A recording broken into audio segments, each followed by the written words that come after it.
no compromise. Unga side liyo, enga side liyo. It's a GT promise. GT Holidays, South India's #1 travel brand. Sir, Vijay அவர்களுடைய மக்கள் சந்திப்பு கூட்டம் காலையில் அவ்வளோவா கூட்டம் இல்லைன்னு உடனே மீம்ஸ் போட ஆரம்பிச்சிட்டாங்க. பல பேர் ஒவ்வொரு முறையும் ஒரு சந்தேகத்தை விஜய் குறித்து எழுப்பும் போதெல்லாம் அது அவரே உடைச்சிட்டு இருக்காரு. மாநாட்டு கூட்டம் வந்துச்சு, சுற்றுப்பயணத்துக்கு வருமா வந்துச்சு, திருச்சியில் வந்துச்சு, நாகப்பட்டினத்தில் வருமா வந்துருச்சு. அதை தானே நம்ம பார்த்துட்டு இருக்கோம். பட் அங்கே இருக்கிற க்ரௌடை பார்த்தா எங்கே திரும்பினாலும் தலைகளாக இருக்குது. அதுவும் திருவாரூர் கலைஞர் பிறந்த ஊர். அந்த ஊரில் வீட்டுக்கு ஒரு திமுக தொண்டர் இருப்பார். ஏன்னா அது திமுக ரத்தத்தால் வளர்ந்த ஊர். அது அங்கே இவ்வளோ பெரிய கூட்டம் வருது அப்படின்னா ஒரு நடிகனை மட்டுமே பார்ப்பதற்கான கூட்டமாக அதை நம்ம பார்க்க முடியல. ஏன்னா சாதாரண விஷயம் கிடையாது. இந்த மாதிரி ஒரு கூட்டத்தை நான் பார்த்ததே இல்லைங்கிறாரு திருவாரூர்காரர் ஒருத்தர். திருவாரூர் தேர் ஓடும்போது தான் அவ்வளோ பெரிய கூட்டம் வரும். அதுக்கப்புறம் அதுக்கு பிறகு ஒரு அரசியல் கட்சிக்கு வந்தது இதுதாங்கிறாரு. பொது சொத்தை நாசப்படுத்திடுறாங்க அப்படின்ட்டு விஜய் அவர்கள் நிறைய கண்டிக்கிறாங்க, அதுக்கான முயற்சிகள் எடுக்கிறாங்க. ஆர்வம் தாங்க, இதை ஹேண்டில் பண்ணவே முடியாது. காவல்துறையே ஹேண்டில் பண்ண முடியலன்னா இவங்க யார் சொல்லியும் கேட்க மாட்டாங்க. அப்போ இங்கே பாதி பேர் ஒரே நோக்கத்தோடு தான் வர்றான். இதை ரீல்ஸ் எடுத்து எப்படியாவது இன்ஸ்டாவில் போட்டு ஒரு 100 சப்ஸ்கிரைபர் அள்ளிக்கணுங்கிற நோக்கத்தோடு தான். ஆனால் ஒரு எதிர்க்கட்சி தலைவர் எடப்பாடி பழனிசாமி அவருக்கு எங்கேயாவது நேர கட்டுப்பாடு இருக்கா? நீங்கள் இவ்வளோ நிமிஷம் தான் பேசணும்னு ஏதாவது காவல்துறை அறிவுறுத்திருக்கா? அப்போ விஜய்க்கு மட்டும் சொல்லும் பொழுது அவருக்கு ஒரு எரிச்சல் வரதானே செய்யும். அப்போ அந்த எரிச்சலை, கோபத்தை அவர் வெளிப்படுத்துகிறார் இந்த மாதிரி வார்த்தைகள். 50க்கும் மேற்பட்ட உலக நாடுகளில் 100 கோடிக்கும் அதிகமான ஆகாயம் தமிழ் பார்வையாளர்களுக்கு பேரன்பும் திருநன்றி. ஆகாயம் நேயர்களுக்கு வணக்கம். மூத்த பத்திரிகையாளர் திரு அந்தரன் அவர்கள் இருக்காங்க. நம்ம இப்போ அவங்க கூட தான் பேச போகிறோம் பல்வேறு சினிமா மற்றும் அரசியல் நிகழ்வுகள் குறித்து. வணக்கம் சார். வணக்கம் சார். விஜய் அவர்களுடைய மக்கள் சந்திப்பு அது நிறைய விமர்சனங்களுக்கு உள்ளாயிட்டே வந்தது. அவர் வார வாரம் சந்திக்கிறாரு, என்ன வீக்கெண்ட் சந்திக்கிறீங்கலாம் கேட்டதுக்கு அவரே பதில் சொல்லிட்டாரு. இந்த முறை எப்படி சார் இருக்கு? கூட்டம் காலையில் அவ்வளோவா கூட்டம் இல்லைன்னு உடனே மீம்ஸ் போட ஆரம்பிச்சிட்டாங்க. பட் பயங்கரமான க்ரௌடு வந்துச்சு. எப்படி இருக்குது சார் மக்கள் மத்தியில்? இல்லை, அவருக்கு இருக்கிற அந்த கூட்டம் அப்படியே பின்தொடருது, அதில் ஒன்றும் சந்தேகம் இல்லை. பல பேர் ஒவ்வொரு முறையும் ஒரு சந்தேகத்தை விஜய் குறித்து எழுப்பும் போதெல்லாம் அது அவரே உடைச்சிட்டு இருக்காரு. இப்போ விஜய்க்கு முதல் மாநாட்டில் கூட்டம், ரெண்டாவது மாநாட்டில் வருமா வந்துச்சு, மாநாட்டு கூட்டம் வந்துச்சு, சுற்றுப்பயணத்துக்கு வருமா வந்துச்சு, திருச்சியில் வந்துச்சு, தஞ்சாவூரில் வருமா, நாகப்பட்டினத்தில் வருமா வந்துருச்சு. இப்போ அதை தானே நம்ம பார்த்துட்டு இருக்கோம். பட் அங்கே இருக்கிற க்ரௌடை பார்த்தா எங்கே திரும்பினாலும் தலைகளாக இருக்குது. அதுவும் திருவாரூர் கலைஞர் பிறந்த ஊர். அந்த ஊரில் வீட்டுக்கு ஒரு திமுக தொண்டர் இருப்பார். ஏன்னா அது திமுக ரத்தத்தால் வளர்ந்த ஊர். அது அங்கே இவ்வளோ பெரிய கூட்டம் வருது அப்படின்னா ஒரு நடிகனை மட்டுமே பார்ப்பதற்கான கூட்டமாக அதை நம்ம பார்க்க முடியல. ஏன்னா அந்த ஆர்வத்தில் வர்றவங்க கொஞ்சம் பேராக இருக்கலாம், அதை தாண்டி வேறு ஏதோ ஒரு எண்ணத்தோடு வந்தவங்களாக தான் நான் அதை பார்க்குறேன். அவ்வளோ பெரிய கூட்டம், பெரிய ஆச்சரியமாக இருக்குது. இப்போ நடிகனுக்கு கூடுற கூட்டமாக இது வரைக்கும் விஜய்க்கு வந்த கூட்டத்தை அப்படி ஜஸ்ட் லைக் தட்டு தள்ளிட்டு போக முடியாது. அதில் கொஞ்சம் தற்கொலை ரசிகர்கள் கட்டாயமாக இருப்பாங்க. ஒரு 25% பேர் அப்படி இருக்காங்கன்னா கூட பாக்கி ஒரு 75% ஏதோ ஒரு கணக்கு அவங்களுக்கு இருக்குது, அல்லது ஏதோ ஒரு வெற்றிடம் இங்கே இருக்குது, அதை நிரப்பணுங்கிற எண்ணத்தோடு வந்தவங்களாக தான் இருக்காங்க. பட் இது ஒரு பெரிய மாற்றமாக தான் நான் பார்க்குறேன். Okay sir. தொடர்ந்து ஒரு விமர்சனம் ஒன்று போயிட்டே இருக்கல சார். இவங்க எந்த இடத்துக்கு போனாலும் அங்கே ஒரு கேஓஸ் இருக்குது, பொது சொத்தை நாசப்படுத்திடுறாங்க அப்படின்ட்டு விஜய் அவர்கள் நிறைய கண்டிக்கிறாங்க, அதுக்கான முயற்சிகள் எடுக்கிறாங்க.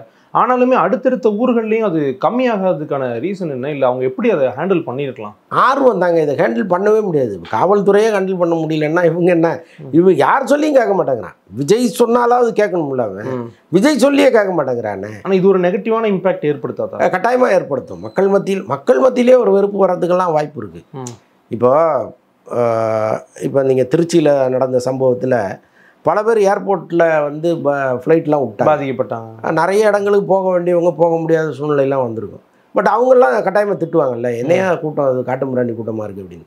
நீங்கள் இப்போ ஒரு பக்க பாதையை நீங்கள் விட்டுட்டு இன்னொரு பக்கம் முழுக்க என்ன வேணாலும் பண்ணிக்கிங்க அப்படின்ட்டா பிரச்சனையே இல்லை. இப்போ போகிறவங்க இந்த ஒரு பாதையை 2ஆக பிரித்து போக வர இருந்துப்பாங்க. ஆனால் இது அப்படி இல்லை, அப்படி நினைக்கிற கூட்டமாகவும் அது இல்லை.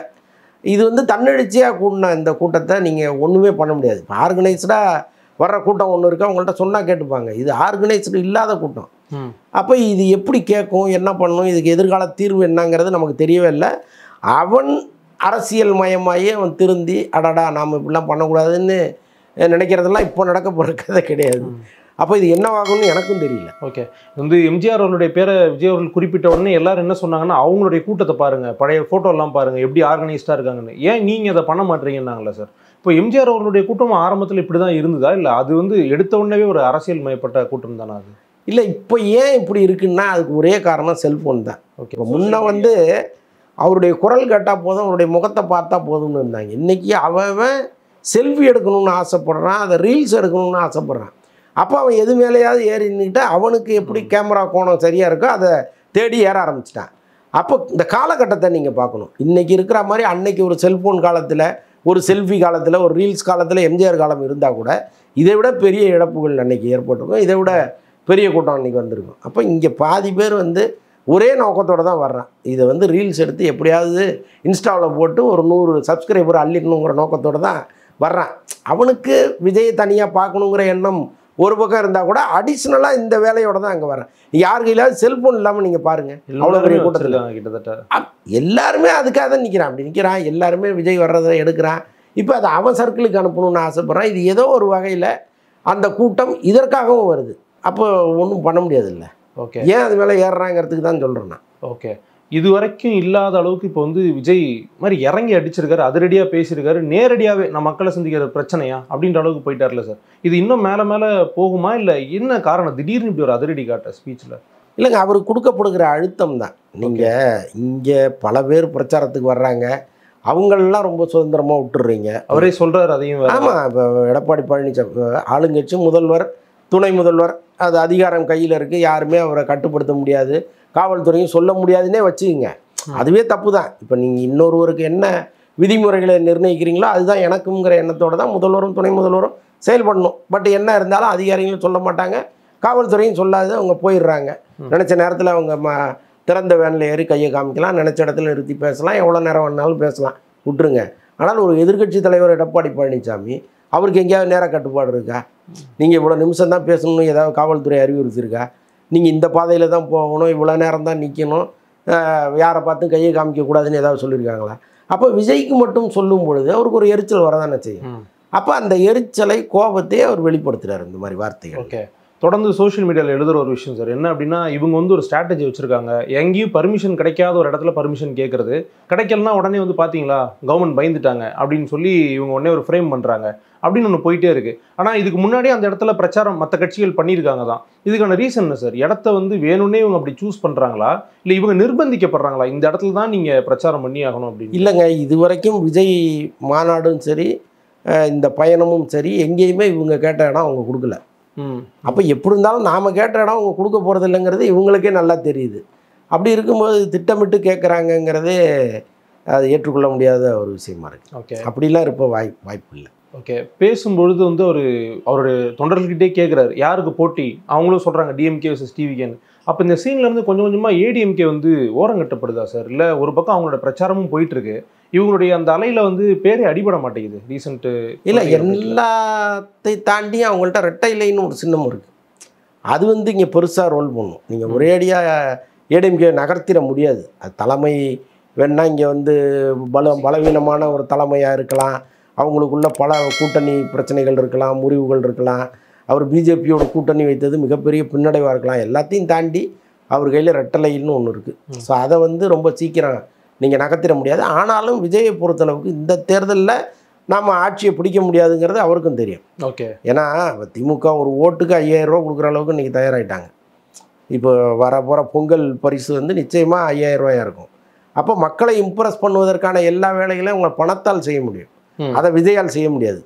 அப்போ இங்கே நீங்கள் என் மீது வைத்திருக்கிற அன்பு ஒரு பக்கம், நான் பேசுகிற பேச்சு ஒரு பக்கம், இந்த பிரம்மாண்டமான கூட்டம் ஒரு எண்ணத்தை உருவாக்கும். இதெல்லாம் சேர்ந்து தான் நான் இங்கே உங்களோட எதிர்த்து நிற்கிறேன். அப்போ நான் 2வது இடத்துக்கு வந்துட்டால் போதும்னு அவர் நினைக்கிறார். ஸோ அதை நோக்கிய பயணமாக தான் இது இருக்கும். அப்போ ஆட்டோமேட்டிக்காகவே ஏடிஎம்கேங்கிறது 3வது இடத்துக்கு போய் தான் ஆகணும். ஏன்னா இந்த ரெட்டை இலைங்கிறதெல்லாம் தாண்டி ஏன் போகும்னு நான் சொல்கிறேன்னா, இப்போ அவங்களுக்குள்ளே இருக்கிற அந்த விரிசல், ஒரு புறம் சசிகலா, ஒரு புறம் தினகரன், ஒரு புறம் ஓபிஎஸ், அப்போ கட்சியில் இருக்கிற பெருந்தலைகள் எல்லாம் திமுகவை நோக்கி வர்றது. ஸோ இதெல்லாம் அவங்களுக்கு ஒரு பெரிய பின்னடைவு.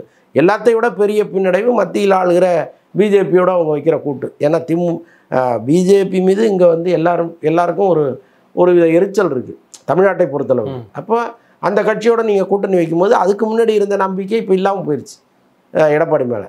ஸோ இதுவும் ஒரு அடிஷ்னல் காரணம். அப்போ அந்த இடத்தை நகர்த்திட்டு நாம் அங்கே வரணும் அப்படின்னு ஒரு நினைக்கக்கூடும். எல்லாருமே ஜெயிச்சு முதலமைச்சர் ஆகணுங்கிற எண்ணத்தோடு தான் அரசியல் கட்சி ஆரம்பிப்பாங்க. அது விஜயகாந்த் ஆகட்டும், சரத்குமார் ஆகட்டும், டிஆர் ஆகட்டும், பாக்கியர் ஆகட்டும், எல்லாருக்கும் அப்படி ஒரு எண்ணம் தான் இருக்கும். ஆனால் யதார்த்தங்கிறது ஒன்று இருக்குல்ல. அப்போ அந்த யதார்த்தத்தோடு ஒப்பிடும்பொழுது நம்ம 2வது இடத்துக்காவது வந்துட மாட்டோமா அப்படிங்கிறது தான் விஜயோட கணக்காக. யதார்த்தம் தெரிஞ்சு தான் செயல்பட்டு இருக்கிறாங்க. தெரியும்ல, அவங்களுக்கு ஒன்றும் தெரியும்ல. இப்போ இந்த தேர்தலில் ஆட்சியை பிடிக்க முடியுமா முடியாதாங்கிறது ஓரளவுக்கு அவங்களால தெரியும். இன்னொன்று, இப்போ திமுகவுக்கு வந்து பெரிய வெறுப்பெல்லாம் கிடையாது மக்கள் மத்தியில். இப்போ ஒரு காலத்தில் வந்து ஜெயலலிதா மேலே முதல் முறை அவங்க 91-96 இருந்தப்போ ஒரு எதிர்ப்பு இருந்தது இல்லை. அந்த எதிர்ப்பு இன்றைக்கி திமுக இருக்கான்னா இல்லை. எம்ஜிஆர் இருக்கும்போது திமுக மீது இருந்த ஒரு எதிர்ப்பு இன்றைக்கி இருக்கான்னா இல்லை. இப்போ இவங்க வந்து நிறைய திட்டங்களை சொல்கிறாங்க, செயல்படுத்துகிறாங்க. ஒவ்வொரு வீட்லேயும் அதனால் பலனடைகிறவர்கள் இருக்காங்க. இப்போ பெண்கள் அவ்வளோ கூட்டம் வர்றாங்க அப்படின்னு சொல்லும்போது அன்பில் மகேஷ் என்ன சொல்கிறாரு, எல்லாருமே மாதந்தோறும் 1000 உதவித்தொகை வாங்குறவங்களா இருப்பாங்க, எங்களால் பலன் பெற்றவர்களாக இருப்பாங்கன்னு சொல்கிறாருல்ல. இப்போ அதுதானே உண்மை. மாணவர்களுக்கு, மாற்றுத்திறனாளிகளுக்கு, அனாதை குழந்தைகளுக்கு, பெண்களுக்கு, அவங்களுக்கு இலவச பஸ் என்னென்னமோ பண்ணிகிட்டே இருக்காங்க. இன்னும் தேர்தல் நெருங்க அறிவிச்சிட்டே இருப்பாங்கன்னு வைங்களேன். அப்போது ஏதோ ஒரு வகையில் திமுக மீது உங்களுக்கு பெரிய வெறுப்பெல்லாம் கிடையாது.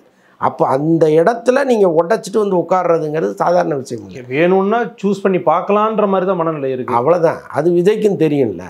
அப்போ குறைந்தபட்சம் நம்ம 2வது இடத்துக்காவது வந்துடக்கூடாதாங்கிறது தான் அவருடைய வேகமாக இருக்கலாம். Okay sir. கிட்டத்தட்ட 15-16 வருஷம் அரசியல் திரு சீமான் அவர்களுக்கு இன்னுமே வந்து மேடையிலையோ இல்லை அவங்களுடைய பெரிய தலைவர்களோ திமுகவில் அவருடைய பேரை சொல்கிறத தவிர்த்துருவாங்க, கட்சி பேரை சொல்ல மாட்டாங்க.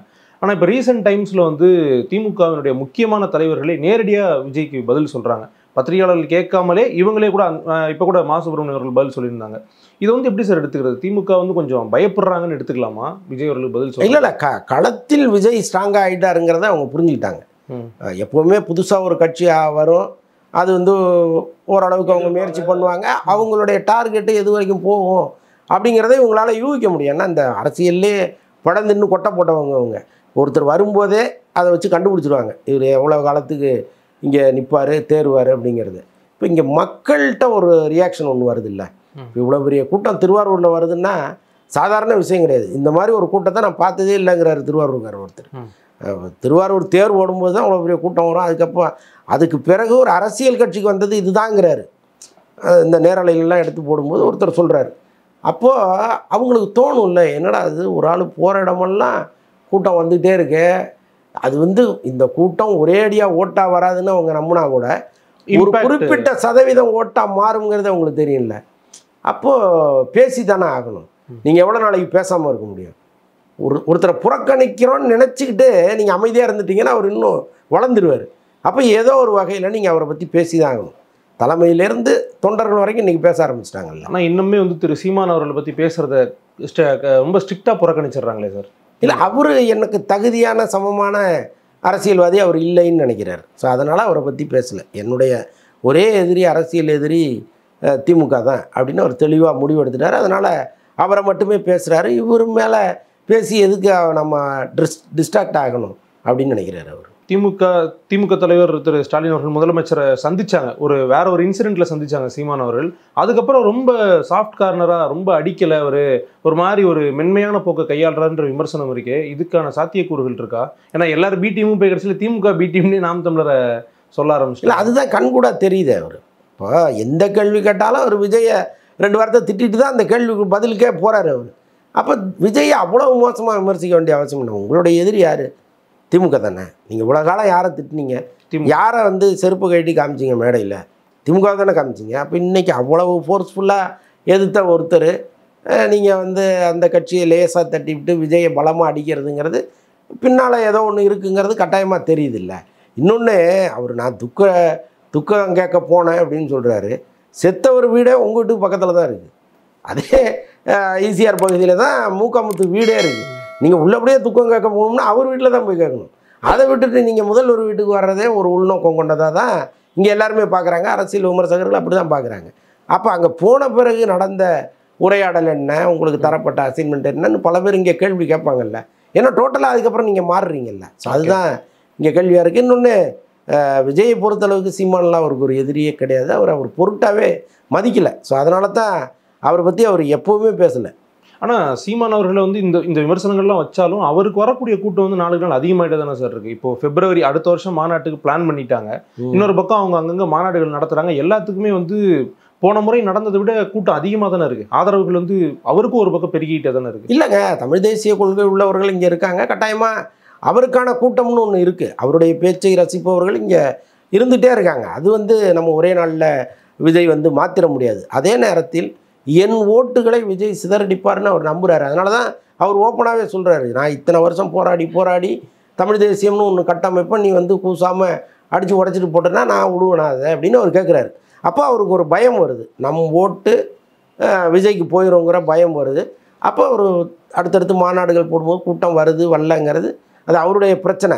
ஆனால் நீங்கள் விஜயை அடித்து தான் ஒரு அரசியல் பண்ணணுங்கிற அவசியம் இல்லை. உங்களுடைய கொள்கை வேறு, நீங்கள் வந்த காரணம் வேறு, நீங்கள் பேசின அரசியல் வேறு.